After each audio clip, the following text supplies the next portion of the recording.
আমাদের chairman, 9টা member.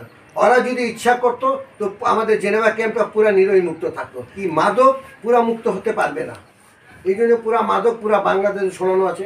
মাদককে নির্মূল করা যায় কিন্তু শেষ করা যায় না। কেন আমাদের কর্মকর্তারা, আমাদের বড় বড় জেনেভা ক্যাম্পের নেতারা, মেম্বাররা কেন তাদের ভিতরে ইনভলভ হয় না, আল্লাহ জানে। মাদক কারবারি তো অনেকগুলি আছে যাদের নাম আছে। ইশতিয়াক মারা গেল, 25 মারা গেল, মুল্লা আসাদ আছে, গালকাটা মনু আছে, বুনিয়া সোহেল আছে, তার ভাই রানা আছে, টুনটুন আছে, ইমতিয়াজ আছে, আর তাদের সাথে অনেক অন্য সংগঠন আছে যাদের নাম আমি সম্পূর্ণ জানি না। পুরা নাম যেগুলির নাম জানি আমি সেগুলির নাম আপনাদেরকে বললাম। তোরা মাদক বেচোস, কাকে ম্যানেজ করে তোরা মাদক বেচোস, ভালো কথা, তোরা মাদক, কিন্তু নিরীহ ছেলেরা যে আজকে মারা, যাদের মা বোনের ঘর লুট করা হচ্ছে, তোরা এরকম কেন করছে রে বাবা? তারা আজকে আমি 2টা মার্ডারের মামলা আসামি। কেন? আমি কাউকে কি খুন করতে গেলাম? আমি কাউকে কি মারতে গেলাম? আমার বয়স 66 রানিং। আমি এই বয়সে কাকে আমি মারতে যাবো? ক্যাম্পে যতগুলি ছেলে মারা গেল, এই মামলার মেন আসামি হওয়া দরকার চেয়ারম্যান আর প্রত্যেকটি সেক্টর ইনচার্জ, সেক্টর মেম্বাররা। তাদের মাধ্যমে প্রত্যেকটি সেক্টরে মাল ঢুকে বা তাদের মাল বেচা কিনা হয়, তারা পুলিশকে ইনফরমেশন দিয়ে কাজটা পারায়, তাদেরকে ধরায় না কেন? সেটা কারণটা কি?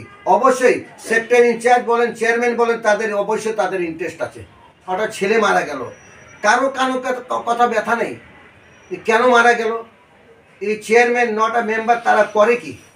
তারা শুধু ইলেকট্রিকের টাকা খাবে আর ইলেকট্রিকের ভাতা খাবে, তারা সুইপারের টাকা খাবে, তাদের এইটাই কাজ খালি। তো ক্যাম্পের ভিতরে পাওয়া যায় গাঁজা, পাওয়া যায় ইয়াবা, পাওয়া যায় বাংলা মদ পাওয়া যায়, শিলোয়া মদ পাওয়া যায়, এখন ইদানিং হিরোইন তো এত পাওয়া যাচ্ছে কি তুলনার বাইরে। নতুন কনসার্ট আসার পরে এত মাদক বেড়ে গেল কেমনি ভাই? কার সেন্টারে ব্যবসা, যে বুনিয়া সোহেলের হিরোইনের ব্যবসা, তার ভাই টুনটুন, তার ভাই রানা, তার হইলো হিরোইনের ব্যবসা। আর এদিকে হয়ে গেল গা পাকা ক্যাম্পের দিকে হয়ে গেল গা আঙ্গুল কাটা নাইম, মোল্লা আরশাদ, আর আমাদের জেনেভা ক্যাম্পে হয়ে গেল গাল কাটা মনু আর ইমতিয়াজ, তারা হইলো ইয়াবা ব্যবসায়ী। আর জেনেভা ক্যাম্পের ভিতরে গাঁজার ব্যবসায়ী ভাতা দিত, তারা কাকে দিত না সেটা আমি সঠিক জানি না। কেউ কাউকে ভাতা দেয় কি না দেয়, কাকে দেয়, কাকে কার সেন্টারের মাধ্যমে চলে, সেটা তো আমি দেখিনি, জানিও না। কিন্তু তাদের নাম তো প্রকাশে আছে, তাদের নামে পত্রিকায় পেপার পত্রিকা সবগুলি আসতেছে। কিন্তু আমার একটাই কথা বারে বারে বলা উচিত কি, এই নিরীহ মানুষরা কেন মার খাবে ভাই? এগুলি দেখার দায়িত্ব তো চেয়ারম্যান, 9টা মেম্বারের দেখার দায়িত্ব, পুলিশকে প্রোটেকশন করার দায়িত্ব, পুলিশকে বলা দায়িত্ব এইগুলি লোকের উপরে মামলা যে হচ্ছে, এই লোক তো এগুলির ভিতরে জড়িত না। জেনেভা ক্যাম্পে আমাদের অস্ত্র মুক্ত ছিল, অস্ত্র ছিল না। হ্যাঁ ছিল, ছুরি চাপাটি এগুলি ছিল, অনেক ঘরে ছুরি চাপাটি পাওয়া যায়, যারা কোরবানিতে কাজ করতে যায়, মার মধ্যে লাগে তো বড় বড় চাপাটি কিনা, তা কতগুলি খারাপ ছেলে পোলাপান না দেয়। কিন্তু আমার জেনেভা ক্যাম্পে অস্ত্র ছিল না। অস্ত্র আসলে যখন দেশ পরিবর্তন হওয়ার পরে থেকে অস্ত্র আসলো। আর প্রথম অস্ত্র দেখালো আপনার চুয়াশারি। তো এই অস্ত্রটা ক্যাম্পে আনা আমাদের জাতিকে ধ্বংস করা এক সময়।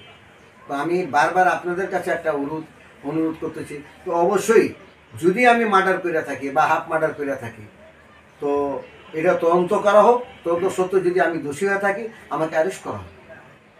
আর যদি আমি না করে থাকি তো আল্লাহর ওয়াস্তে এই মামলা থেকে আমাদেরকে অব্যাহত করা হোক।